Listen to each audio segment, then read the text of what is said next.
तुम तीनों लोगों का रॉन्ग था। अब समझो इसका भी रॉन्ग, तीनों चारों का रॉन्ग था। अब देखो भैया, हमें प्राइम नंबर की बात करना है। अगर हम प्राइम नंबर की बात करेंगे तो प्राइम नंबर पता है क्या होता है? देखो, हमने आपसे सीधा सीधा बताया, आपको कुछ नहीं सोचना, इस पे एक्स्ट्रा भी कुछ नहीं सोचना। इस पे क्या सोचना है? जो संख्या किसी के पहाड़ा में आती है वो संख्या आपकी अभाज्य होती है। जैसे 39 भाज्य है कि अभाज्य है? क्या है सचिन, भाज्य है कि अभाज्य? तुम अपने दिमाग से बताओ, रॉन्ग होगा फिर हम बताएंगे ना। तुम बताओ। भाज्य है। 33 क्या है पता ली? एक भाज्य है कि अभाज्य? अभाज्य है। देखो 33। अब ध्यान से देखो, 11 के पहाड़ा में क्या 33 आता है? तो ये भाज्य हो जाएगी। अब हमें जैसे हमने 49 लिख दिया, हर्षित तुम 49 भी लिखे थे ना? सर 49 नहीं। हाँ 49। देखो 49 भाज्य संख्या है कि अभाज्य है? भाज्य है ना, क्योंकि 7 सता 7 के पहाड़ा में आता है ना 7 बार में, तो वो आपका क्या होता है? भाज्य संख्या। समझ में आया ना ये चीज? ठीक है। देखो अब हमने दो चीजें, आप XYZ कितने भी, आप कोई भी कितनी भी बड़ी संख्या हो, समझ में आया? कितनी भी कोई भी बड़ी संख्या हो, भाज्य और अभाज्य हमें सीखना है। तो सीधी सी बात है, अगर वो किसी के संख्या से कटती है तो वो संख्या आपकी क्या होती है? भाज्य संख्या, नहीं तो अभाज्य। अगर कट गई तो भाज्य है, या टेबल में आ गई तो भाज्य। जैसे हमने लिख दिया यहां 120 है। अब तुमसे पूछा कि भैया ये बताओ ये भाज्य संख्या की अभाज्य है? भाज्य है। क्यों? क्योंकि 15 अट्ठे 120 होता है ना, 12 दहम्मा 120। तो सीधी से सीधी बात है, ये कट गई ना। जैसे हमने लिख दिया 143 143 अगर देखा जाए किसी के टेबल में आता है? नहीं आता। एक से कटता है या खुद से कटता है? तो ये संख्या आपकी क्या हो जाएगी? अभाज्य संख्या। अभाज्य, भाज्य नहीं, भाज्य। प्राइम नंबर होगा, कंपोजिट नंबर नहीं। समझ में आया? अब ये चीजों में अगर कोई डाउट हो तो अब तुम लोग पूछो। ठीक, आगे चलो। इसको मेट देना कि लिखोगे? लिखना होगा, लिखना है। बताओ यहां तक आया कि नहीं तुम्हें समझ में? अब आगे हम लोग पढ़ते हैं, क्या पढ़ें? रोमन अंक। कहाँ, अभी उससे थोड़ा दूर रहो। रोमन अंक सब लोग सीखे हो थोड़ा बहुत। रोमन अंक नहीं आता क्या? एक दिन बताए भी थे, है ना। चलो अब हम लोगों ने क्या सीखा? देखो अब हम लोग आते हैं रेशनल नंबर पे। रेशनल नंबर, यानी कि भूल गए थोड़ा। रेशनल नंबर को क्या बोलते हैं? परिमेय संख्या। परिमेय संख्या। चलो जिसे P बटे Q के रूप में देखो, परिमेय संख्या क्या होती है? गोलू बताओ। जिसे सर P बटे Q के रूप में लिखा जाए उसे पता ली तुम्हें? सचिन किसी को नहीं पता? भिन्न जानते हो भैया? जो भिन्न के रूप में लिखी होगी, P बटे Q के रूप में लिखी होगी, वो आपकी संख्याएं परिमेय होंगी। लेकिन जीरो। ठीक हर्षित, अभी मत कंफ्यूज हो। ये चीज अभी हम सिर्फ तुम्हें पढ़ा रहे हैं। इसको जब जान जाओगे ना, तब तुम्हें इसके जब क्वेश्चन स्टार्टअप करेंगे तब आराम से तुम लोग और अच्छे से पढ़ पाओगे। ठीक है। देखो परिमेय संख्या होती है P बटे Q के रूप में। और एक चीज समझ लेना, Q बराबर नॉट इक्वल 0। मतलब हमारा जहां Q है वहां पे 0 ना हो, बाकी कोई भी संख्या आपकी हो सकती है। हाँ ऊपर 0 हो सकता है, लेकिन कहां पे 0 नहीं होना चाहिए? नीचे, हर की जगह में 0। और वो संख्याएं हमारी क्या होती हैं? परिमेय संख्या। P बटे Q के रूप में लिखा हो और Q बराबर नॉट इक्वल 0, मतलब Q बराबर 0 नहीं होना चाहिए। समझ में आया ये चीजें? ठीक, मतलब Q बराबर 0 नहीं होना चाहिए, ये चीज है। ठीक, अब देखो अगर इसके बाद आपका 9वां क्या होता है, इरेशनल नंबर।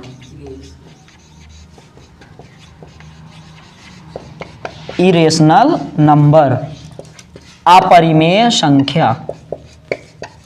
जो संख्या अनंत हो, जैसे पाई के रूप में। अब देखो, परिमेय संख्या तो आपने समझ गए, जो भिन्न के रूप में हमेशा, जैसे हमने अगर इसको लिखेंगे 4/5 ना, अगर हम यहां लिख दें 28, क्या ये परिमेय संख्या है कि अपरिमेय संख्या? हाँ, क्या है? परिमेय है। एक चीज देखा जाए, इसके नीचे हमेशा हम 1 मानते हैं, एक हमेशा छिपा रहता है इस पे, लिखो या ना लिखो। जैसे अगर आप कोई क्वेश्चन सॉल्व करोगे 45 + 16/10, तो क्या मानोगे? इसके नीचे क्या मानते हैं हमेशा? एक। ये होता है कि नहीं होता?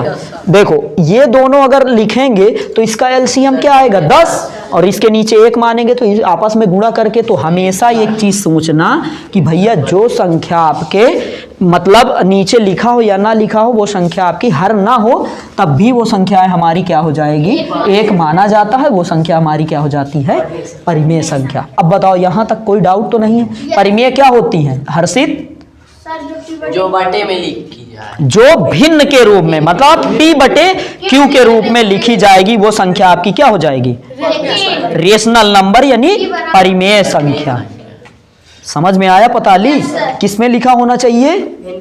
भिन्न के रूप में, P/Q के रूप में वो संख्या आपकी क्या हो जाएगी? परिमेय। ठीक है। देखो, एक चीज तुम लोग डाउट में कभी नहीं रहना कि सर जी अभी आप क्या पढ़ा रहे हो, इसके पहले हम पढ़ भी चुके हैं। ठीक, नहीं पढ़े हो तो, अगर पढ़े हो तो आपका एक बार रिवीजन भी अच्छे से हो रहा है। ठीक है। और जिसको नहीं आ रहा है, आप अभी देखो, मैं कहता हूं तुम हमें टाइम दो, अगर तुम समय दोगे तो अच्छे से तुम पढ़ पाओगे। ये चीजें आपकी स्कूलों में अभी नहीं बताया गया होगा। पढ़े हो सौरभ? तुम भी हो जो अदर स्कूलों में पढ़े भी होंगे, लेकिन ये चीजें आपकी नहीं, बेसिक चीजें नहीं बताई जाती। वो सिर्फ पता है क्या करते हैं, सिर्फ आपसे किताब उठाएंगे और सुनो, हम किताब उठाएंगे, सवाल लगवाना शुरू कर देते हैं।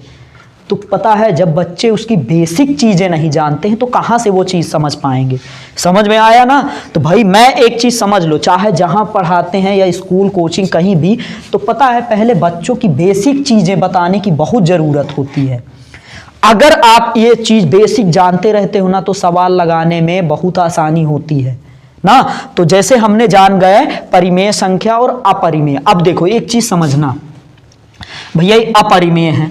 अपरिमेय क्या होता है? इनफाइनाइट। अब समझ लेना, जिस चीज को हम लोग काउंट नहीं कर सकते या गिनती नहीं कर सकते या किसी तरीके से उसको हल नहीं कर सकते। हाँ, अब जैसे इनफाइनाइट का मतलब क्या होता है? अनंत। क्या इसको आप कभी काउंट कर सकते हो या देख सकते हो या गिन सकते हो? कभी चीजें नहीं कर सकते हो।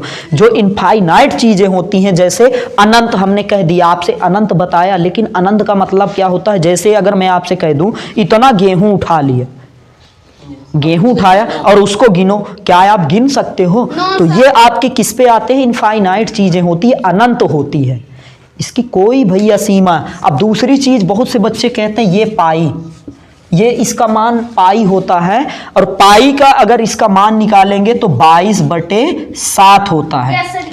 सुनो, 22/7 अगर खाली इसकी बात करेंगे तो ये आपका मान परिमेय संख्या में हो जाएगी। लेकिन ठीक है, अगर इसको हल करोगे तो एग्जैक्टली सही आंसर नहीं आएगा। तो पाई का मान आपका हमेशा क्या होता है? इसका मान जो होगा वो आपका परिमेय संख्या में चली जाएगी। और ठीक है गोलू, अब ऊब लग रहा है, हमें लग रहा है तो ना। देखो 22/7 ये आपका मान क्या होगा? परिमेय संख्या होगी। लेकिन जहां पे एक चीज समझना, जहां पे ये लिखा होगा, अगर ठीक है इसको सॉल्व करने के लिए कोई भी पूछे कि भैया पाई का मान क्या होता है, तो आप 22/7 लिख सकते हो या बता सकते हो। समझ में आया ना?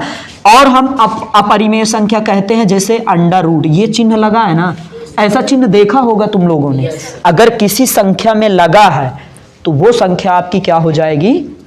क्या होगी? अपरिमेय। अपरिमेय की बात कर रहे हैं तो वो संख्या क्या हो जाएगी?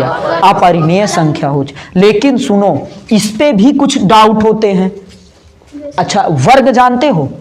वर्ग Yes, sir. Square Yes. जैसे निकालना, स्क्वायर समझते हो कि नहीं? जैसे 5 का अगर मैं आपसे कहूं 5 के ऊपर ये लिखा है और इसका वर्ग हमने 25 लिख दिया, क्या लिखा है? 25। अगर इसके ऊपर ये क्या लग गया? अंडर रूट लगा है, तो ये किसका? किसी न किसी का वर्ग है ना? किसका वर्ग है? 5 का है ना? तो 5 का वर्ग है, अगर इसके अंतर्गत ये 25 है तो 25 ठीक है परिमेय संख्या हो जाएगी। क्या हो जाएगी? अपरिमेय नहीं होगा। क्यों? क्योंकि अगर इसको हम सॉल्व करेंगे ना तो इससे 5 निकलेगा बाहर। समझ में आया ना?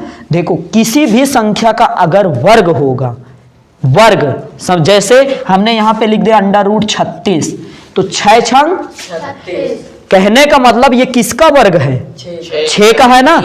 6 का है। जैसे 3 का वर्ग क्या होता है?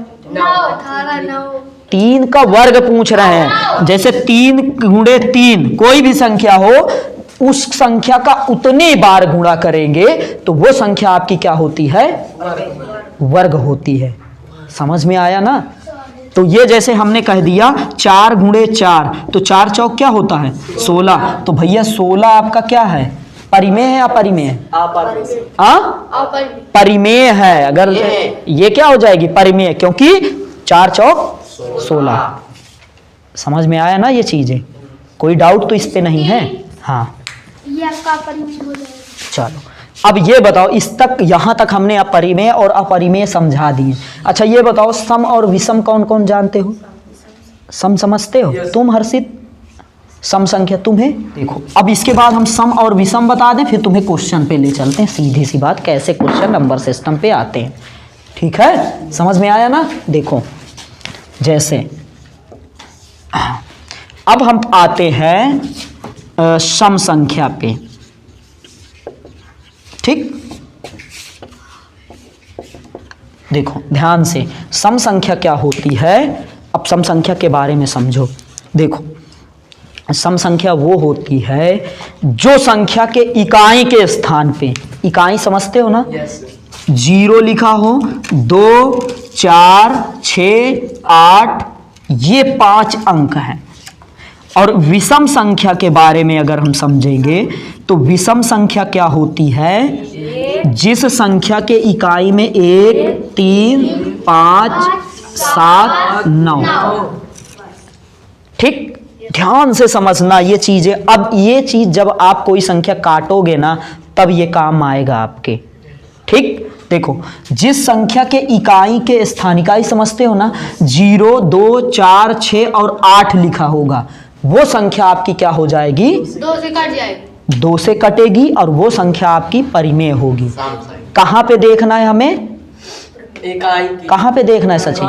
इकाई। जैसे हमने यहाँ लिख दिया 142, इकाई पे क्या लिखा है? 2। तो ये संख्या आपकी क्या हो जाएगी? समझ में आया ना? जैसे अगर हमने, और जिस संख्या के अंत में 1, 3, 5, 7 और 9 लिखा होगा वो संख्या क्या हो जाएगी? विषम संख्या। जैसे हमने अगर यहाँ लिख दिया 145, अब देखेंगे इकाई पे क्या लिखा है? 5 लिखा है ना? तो ये संख्या क्या हो जाएगी? विषम। कितनी भी बड़ी संख्या हो, x, y, लाख, करोड़, अरब, कितना भी बड़ा होगा, इकाई पे अगर ये संख्या लिखी होगी तो वो संख्या आपकी विषम होगी। अगर ये 5 संख्या किसी संख्या के अंत में लिखी होगी तो वो संख्या आपकी सम होगी। समझ में आया ना? इसको लिखोगे, नोट कर लो, फिर आपको क्वेश्चन